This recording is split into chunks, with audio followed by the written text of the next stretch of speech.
말씀 신명기 27장 11절부터 우리 함께 보십니다. 신명기 27장 11절부터 26절까지 말씀 교독합니다. 모세가 그날 백성에게 명령하여 이르되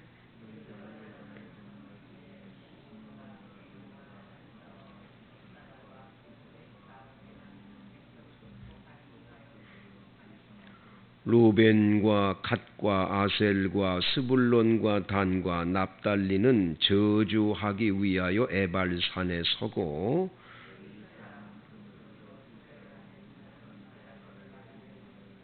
장색의 손으로 조각하였거나 부어 만든 우상은 여호와께 가증하니 그것을 만들어 은밀히 세우는 자는 저주를 받을 것이라 할 것이요 모든 백성은 응답하여 말하되 아멘 할지니라.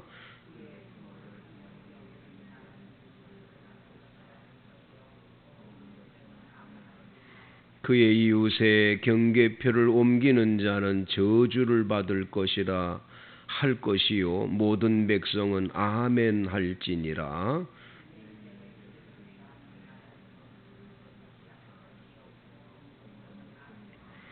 객이나 고아나 과부의 송사를 억울하게 하는 자는 저주를 받을 것이라 할 것이요 모든 백성은 아멘 할지니라.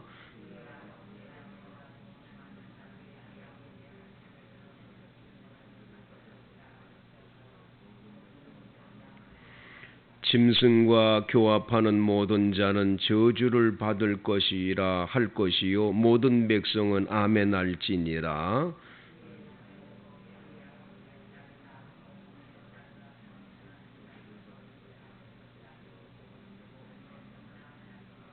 장모와 동침하는 자는 저주를 받을 것이라 할 것이요 모든 백성은 아멘 할지니라.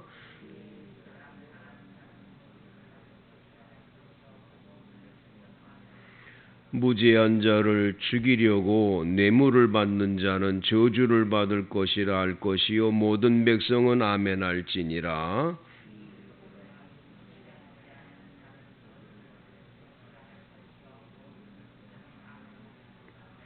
아멘. 이 말씀에서 은혜가 되시기를 바랍니다.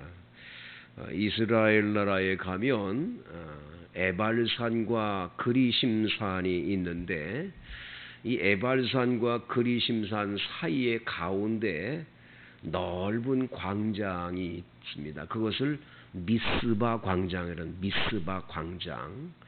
미스바 광장 사이에 아주 산이 이렇게 양쪽으로 있는데 그 양쪽에 있는 그리심산과 에발산에 오늘 이스라엘 백성들 6지파를 그곳에 이렇게 세우라고 말합니다. 12절 너희가 요단을 건넌 후에 시므온과 레위와 유다와 이스라갈과 요셉과 베냐민 이 지파들은 백성을 축복하기 위하여 그리심산에 서고 그리심산 쪽에 다 가서 서는 거죠. 루벤, 갓, 아셀, 스불론, 단, 납달리는 저주를 하기 위해서 에발산에 이렇게 세우는 거예요. 그리고는 레위 사람들이 가운데서 큰 소리로 외치는 겁니다. 이스라엘 모든 사람들에게 외치는데 장색의 손으로 조각하였거나 부어 만든 우상은 여호와께 가증하니 그것을 만들어 은밀히 세우는 자는 저주를 받을 것이라 할 것이야. 그럼 모든 백성이 아멘 하고 아멘으로 외치는 거죠. 화답하는 겁니다. 여러분 아멘이 뭡니까? 아멘. 우리가 아멘 많이 하는데 아멘 잘 모르잖아요. 아멘이 뭐예요? 아멘의 뜻은 첫 번째가 뭐니? 진실로란 뜻입니다. 진실로. 두 번째 그렇게 되기를 믿습니다. 그렇게 되기를 온전히 믿습니다. 세 번째는 그렇게 될 것을 저는 동의합니다. 이런 뜻이 있습니다. 그러니까 우리가 기도를 많이 이렇게 해놓고 맨 마지막에 예수 그리스도의 이름으로 기도합니다. 아멘이라는 걸로 맞춰야 돼요. 이렇게 모든 기도가 다 이루어지기를 진실로 믿으면서 그대로 되기를 동의합니다. 믿습니다. 이렇게 우리가 고백을 하는 것이 아멘이지요. 그렇게 되기를 확실하게 동의하고 믿을 때 아멘이 나오는 거지. 그냥 그 믿지도 않으면서 아멘 그럴 수는 없는 거죠. 그러니까 오늘 저주의 말을 막 레위인들이 소리쳐 외치면 이 사람들이 아멘이라는 말은 그대로 될 것을 믿고 그대로 될 것을 수용하고 받아들이면서 동의한다고 하는 것으로 아멘을 하는 겁니다. 그의 부모를 경홀히 여기는 자는 저주를 받을 것이라. 부모 공경을 안 하면 저주받는다. 이렇게 외치면 모든 백성은 아멘 이렇게 고백을 하라는 거죠. 그래서 이웃의 경계표를 옮기는 자는 저주를 받을 것이라. 그럼 백성은 아멘. 맹인에게 길을 잃게 하는 자는 저주를 받을 것이라. 아멘. 객이나 고아나 과부의 송사를 억울하게 하는 자는 저주를 받을 것이라. 아멘.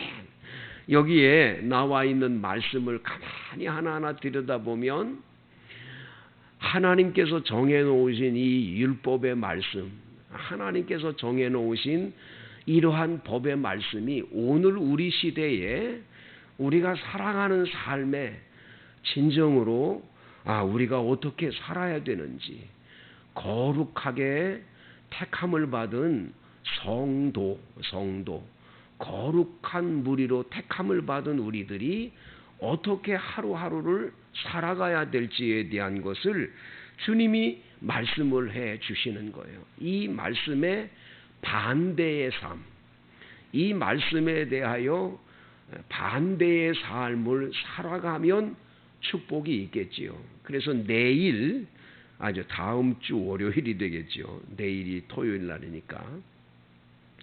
28장에 넘어가 보면 그 28장에서는 축복이 막 나옵니다. 앞에 계속 축복이 나와요.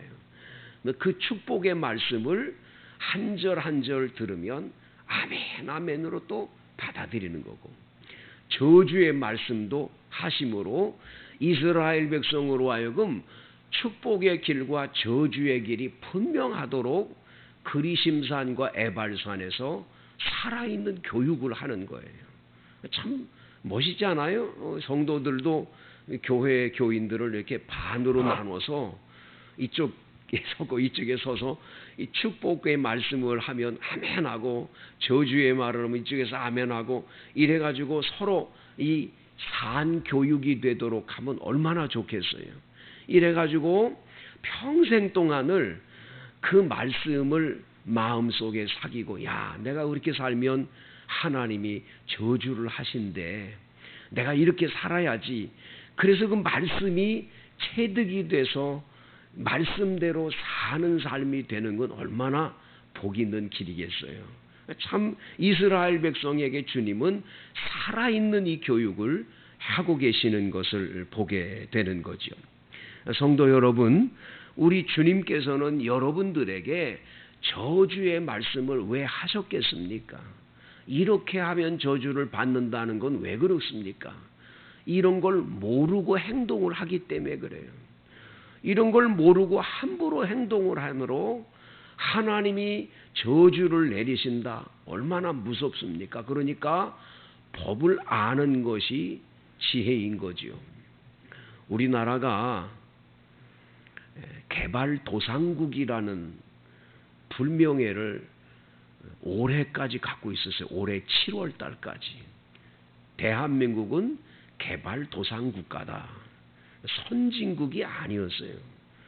근데 우리나라의 GDP가 지금 이 3만 달러가 됐는데도 아직도 이 나라를, 대한민국을 선진국가라고 보지를 않았던 거죠. 근데 올해 7월 달에 우리나라를 전 세계의 모든 나라의 이 경제 지표를 이렇게 하는 그곳에서 대한민국은 경제 개발 도상국에서 벗어난 선진국에 진입된 나라인 것을 분명하게 선언해 줬어요. 그러니까 올해 우리는 그걸 받았어요. 굉장한 축복이에요.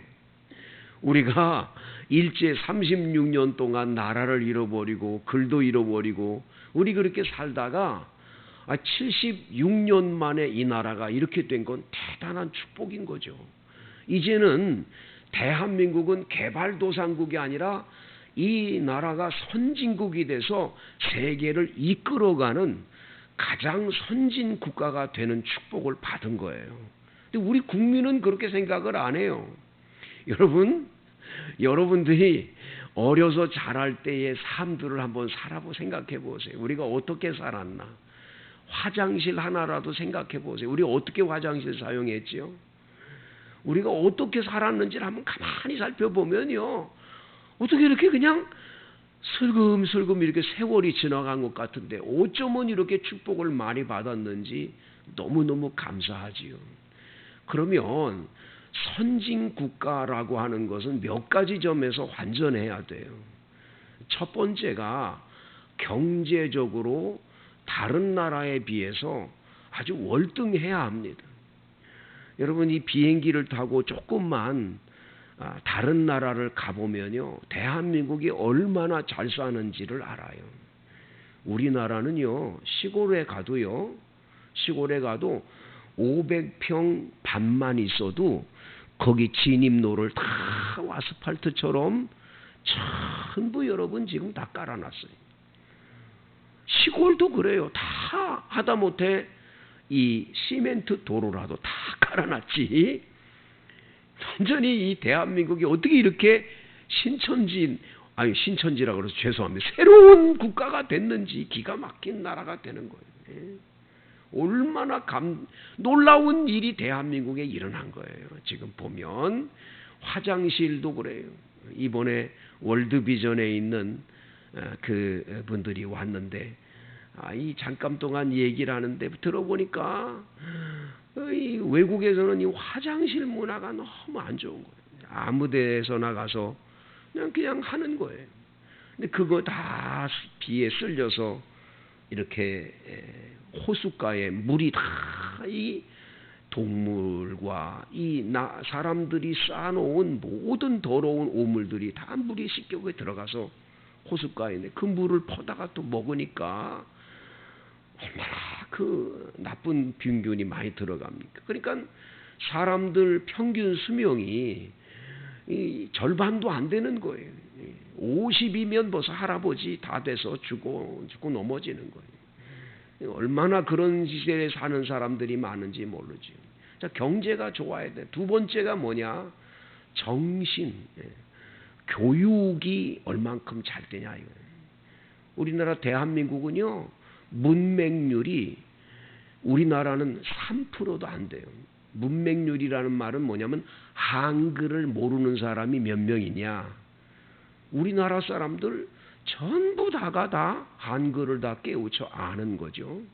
쓰고 읽고 할 수 있는 거예요. 그 못하는 사람들이 연세 많은 어르신들 옛날에 그 학교 못 다니셨던 분들 외에는 지금은 다 공부 가르치는 길이 얼마나 많이 열려져 있는지 늦게라도 공부하려고 그러면 얼마든지 길이 열려져. 우리나라는 영어 공부도 많이 하고 문맹률이 대단한 교육이 대단한. 세 번째가 뭐냐? 그 사람들의 삶이 선진국화돼야 되는 거예요. 근데 우리는 이 두 가지는 잘 돼 있어요. 경제도 좋아졌고 교육 수준도 높아요. 우리나라 사람들은 미국보다도 대학교 졸업한 학사 출신이 국민들의 이 숫자에 비하면 훨씬 높아요. 대한민국이 대단한 나라입니다. 근데 뭐가 부족하냐? 도덕성과 윤리가 부족한 거예요. 참 희한한 거예요.